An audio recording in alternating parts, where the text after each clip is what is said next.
حضرت زید بن ثابت رضی اللہ تعالی عنہ فرماتے ہیں کہ میں نے رسول اللہ صلی اللہ علیہ وآلہ وسلم کو ارشاد فرماتے ہوئے سنا، جس شخص کا مقصد دنیا بن جائے اللہ تعالیٰ اس کے کاموں کو بکیر دیتے ہیں،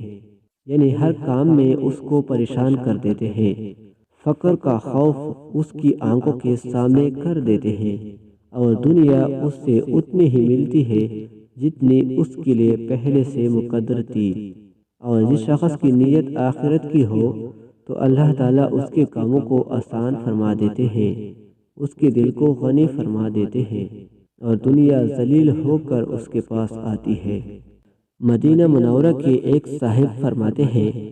کہ حضرت معاویہ رضی اللہ تعالی عنہ نے حضرت عائشہ رضی اللہ تعالی عنہا کو خط لکھا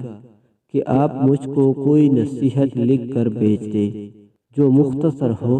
زیادہ لمبی نہ ہو۔ حضرت عائشہ رضی اللہ تعالی عنہا نے سلام مسنون اور حمد و صلات کے بعد لکھا، میں نے رسول اللہ صلی اللہ علیہ وسلم کو یہ ارشاد فرماتے ہوئے سنا، جو شخص اللہ تعالیٰ کی خوشنودی کی تلاش میں لوگوں کی ناراضگی سے بے فکر ہو کر لگا رہا،